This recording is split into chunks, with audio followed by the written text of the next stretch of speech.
Eu sou o segundo tenente Vinícius e esse é o Programa de Treinamento Operacional 2025. Hoje nós abordaremos o emprego e o funcionamento do soprador Stihl BR-800 aplicado às ocorrências de prevenção e combate a incêndio florestal. Olá, sou o subtenente B. Santos e iremos falar sobre o soprador BR-800. Irei passar os componentes que é composto o soprador.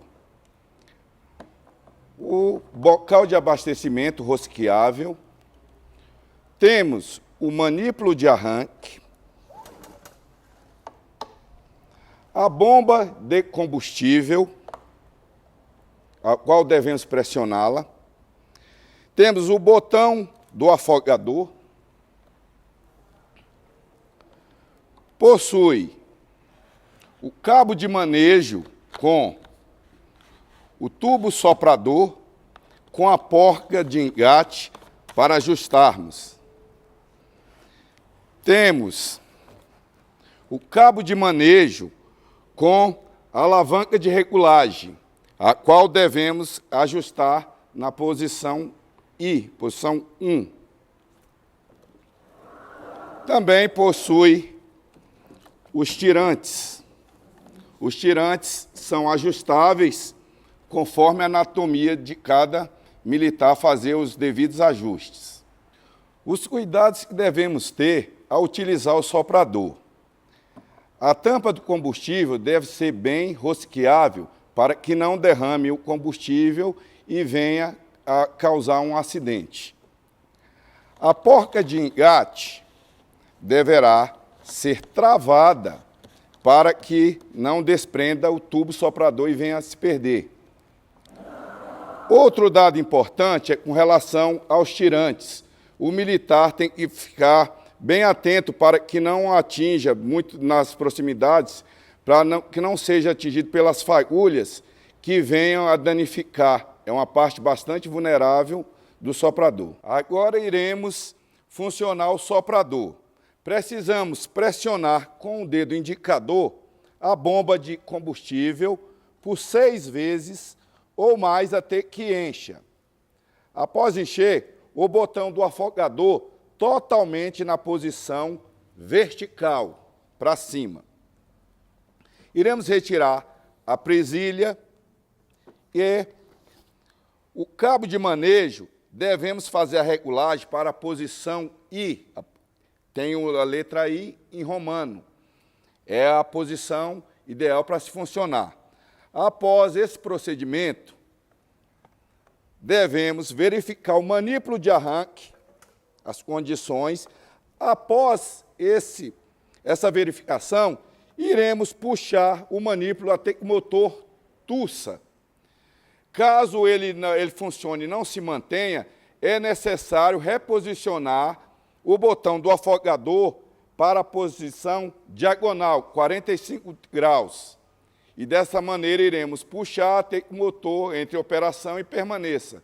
Após esse procedimento, iremos apertar o acelerador para que ele caia na posição marcha lenta e assim se mantenha durante 1 minuto até o aquecimento, para só então fazermos os ajustes com o soprador em nosso corpo e irmos ao combate.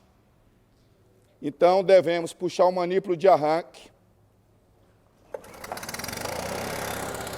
Funcionou.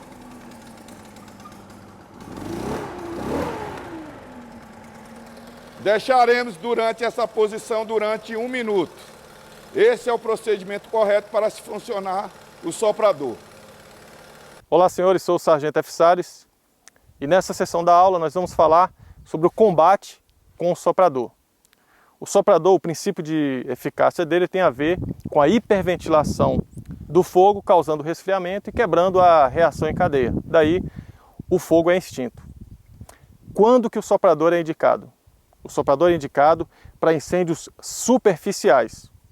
Toda vez que nós vamos realizar o combate, precisamos avaliar se realmente para esse cenário o soprador ele vai ser eficaz. Em alguns cenários eu vou ter que usar outras ferramentas, a depender do tipo do combustível, da quantidade de combustível e da compactação do material. Chegando no local do incêndio, antes de iniciar o combate, é necessário que o combatente florestal ele avalie as prioridades do incêndio, a saber, o que já é da nossa profissão: vidas, bens e meio ambiente. Ele vai identificar se existe dentro dessa ordem de hierarquia algum ponto mais sensível que demanda atenção imediata. Além disso, o combatente ele deve fazer a avaliação do incêndio florestal, primeiramente observando as partes do incêndio: cabeça, flancos, possíveis bolsões, dedos e todo o cenário relacionado ao incêndio. Posteriormente, ele vai avaliar também os fatores que influenciam a propagação do incêndio: topografia, o combustível e os fatores climáticos, principalmente com relação ao vento. Determinando isso, olhando as partes do incêndio, os fatores que estão influenciando a propagação, é possível identificar o flanco motor, que é aquele flanco do incêndio que está progredindo com mais intensidade, com mais velocidade, ou que está indo em direção ao item de prioridade mais sensível com relação à atenção do combatente florestal. Após a avaliação do cenário, a avaliação do incêndio florestal, o combatente vai determinar em qual parte ele vai iniciar o combate.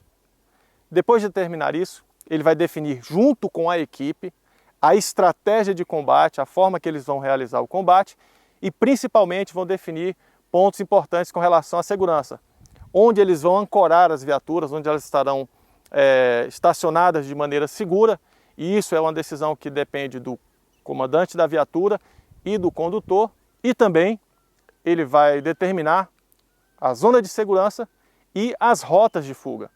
Claro que isso vai ser necessário que ele fale durante todo o combate. Tanto a zona de segurança quanto a rota de fuga, ela vai mudando de acordo com a progressão da guarnição durante o combate. Bem, nesse momento, onde já está definido a frente do local onde vai ser realizado o combate, o chefe vai também definir, é claro, a formação da equipe. A formação padrão, com o número mínimo de combatentes previsto na Operação Verde Vivo, são 3 militares. Nessa situação, vai ser empregado um soprador e 2 homens com mochilas costais. Essa é uma formação simples, mas ela pode ser alterada com relação ao número de militares ou os equipamentos que são necessários para aquele tipo de incêndio. Ele já fez a avaliação e ele vai definir como ele vai realizar a formação da equipe. Nos deslocamentos, nós sempre priorizamos que o homem com a mochila vá à frente da guarnição, ditando o ritmo. Já no momento do combate, isso fica mais flexível. É importante lembrar itens de segurança. Primeiramente, é importante que toda a guarnição, todos os componentes, nunca andem sozinhos no incêndio. Sempre é necessário haver outro combatente de forma a garantir a segurança do militar que está na operação. Outro ponto importante, bom ressaltar com relação ao militar, ao combatente com o soprador. Ele nunca pode se deslocar sem outro militar fazendo a segurança dele. Nós precisamos estar atentos por meio de outro combatente com a mochila, por exemplo, que vai posterior a ele, verificando com relação à integridade do equipamento, se está tendo algum vazamento, se o militar está tendo algum risco que ele não está observando, até porque o soprador, por conta do barulho, ele elimina um pouco da capacidade auditiva do combatente. Então esse militar que vem após ele na fila de combate, ele vai olhando a integridade do equipamento e também o deslocamento que está sendo realizado pelo combatente que está com o soprador. O combatente que está com a mochila costal é de vital importância para a eficiência do combate. Ele sempre vai manter o esguicho naquela posição, à frente do corpo, para que sejam evitadas quedas e outros acidentes durante o deslocamento. O movimento que ele realiza é um movimento de varredura. A cada passo, ele faz um movimento de forma que ele vai trazendo economia de água no combate. Além disso, ele vai abrangendo uma área maior de ataque do jato. Outro ponto importante é com relação ao posicionamento do militar com a mochila costal. Ele pode estar tanto depois do combatente com o soprador ou adiante. O que vai determinar o posicionamento? A necessidade de diminuir as chamas.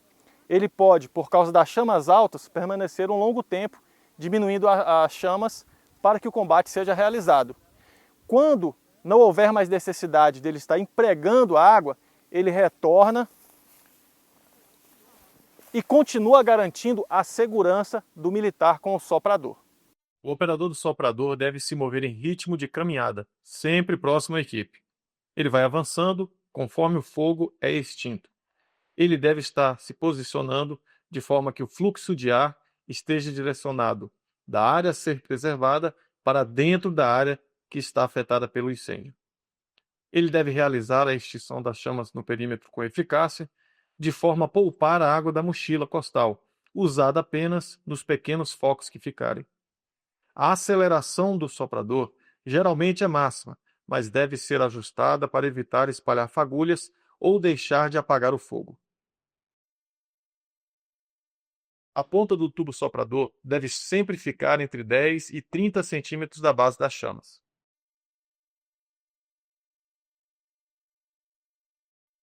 É importante estar atento aos erros de posicionamento. O primeiro deles, se posicionar de forma que o fluxo de ar esteja direcionado para a área a ser preservada. Outro erro comum é direcionar o fluxo de ar de forma que ele, ao passo que apaga o incêndio, também o alimenta à frente. Por fim, mas não menos importante, é necessário que a guarnição realize o rescaldo com bastante eficácia, eliminando todos os pontos quentes, fagulhas e qualquer outra possibilidade de reignição. O efeito que se espera quando o combate é realizado de forma correta com o soprador é que todo o material que antes estava incandescendo seja lançado para essa área queimada, nunca para esse lado. Nós podemos visualizar que após o combate, nós vemos uma situação como se fosse um pequeno acero que o soprador também realiza quando ele é empregado dessa forma, o que garante uma segurança maior com relação a reignições do incêndio. Bem, senhores, essa foi a instrução de combate a incêndio florestal com soprador e até a próxima.